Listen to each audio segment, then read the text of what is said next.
Some clients don't understand why we're being so adamant about Yeah, getting drafts. if it was 1 out of 10 where we needed corrections on the closing documents, I guess go ahead, but it's not. It's, I don't know, Mm-hmm. 2 in 10 don't need corrections. The fallout with these last minute documents from title companies, it kills me. And that's why we select certain title partners, by the way, because a lot of times if you let them do what they're going to do, which is what a lot of people end up leaving, they just wait until the last 2 days or 4 days and get you everything at the closing table. Nobody's had a chance to. Do you really want to purchase a property and sign documents that are final, like you can't go correct them after the fact, that you've had about 6 seconds to read? You get them the day of at closing. No. We actually moved away from this title partner because this is how closings were going. We weren't getting any drafts to review before, besides maybe the settlement statement the day of closing, which obviously that one has to be, I mean, all of it needs to be reviewed, but the settlement statement, 100%, because there's almost always errors. But It's not just annoying for us as transaction consultants and managers, it's also an affront to what we want to provide to our clients. You mhm, have to be this tall to ride, this tall to be a title company on our list that we're going to use because we care about our clients. We want to look at the documents because how often do we need corrections? almost every single All the transaction. freaking time. And I'm not mad at title companies that would like, hey, let's work together and get this done right. But if we're having to do corrections on almost every deal, almost everywhere we go, that means we need enough time to review them. And so I would advise our clients, anybody else's clients, insist on getting closing documents a day or two before closing so that you can actually read them. I know we try to insist in at least 24 to 48 hours with this deal, for instance. They never came. And then you're kind of stuck between a rock and a hard place as a transaction manager of do you obviously consult with your client and figure out, do you want to delay closing? Do you want a hard stop until you get these drafts for us to review? Because some clients don't understand why we're being so adamant about Yeah, getting drafts. Like I just had a client a week ago. It's like, I don't force weight all of these things. I review the documents when they come for the notary. And if there's issues, then I review the issues then, but obviously for our process, that's insanely inefficient. yeah.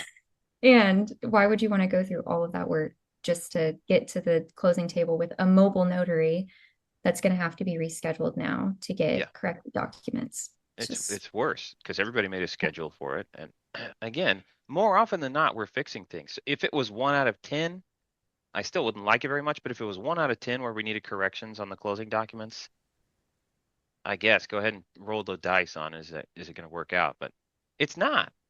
It's not 1 in 10. It's, I don't know, mhm. 2 in 10 don't need corrections. Some people also don't care as much about the corrections as we do, but then from this standpoint, we have a warranty deed that shows the buyer's entity name completely wrong. It shows it listed as a Tennessee corporation instead of a limited liability company, and the name is wrong. So you could argue that if that deed was recorded, it's not actually And we normally catch that. our That's something we client's. normally catch. And it's I like Mhm. everybody ends up making mistakes, but the one of the pressure factors here was this title company does not deliver documents ahead of time and give us time to review, and everything's down to the wire. It's insane.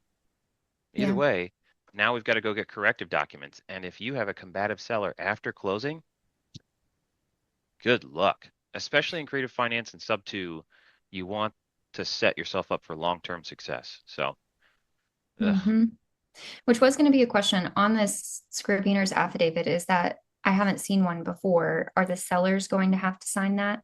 No, it's an affidavit by, I got to look up the word Scrivener, but in Tennessee, they have something called a Scrivener's affidavit. There's something similar elsewhere as well, but it's where the person who either crafted the deed or submitted it for recording admits that they made a mistake with a typo and it's a trivial mistake. So now, if Company Inc. does exist in the state of Tennessee, that would be a problem. If Company Inc. does not exist in the state of Tennessee and it's just Company LLC, then INC and LLC need swapped, that would work. But if Company Inc. exists, a Scrivener's affidavit I don't think would do the job because technically property is titled to an entity that does exist, even though it's incorrect.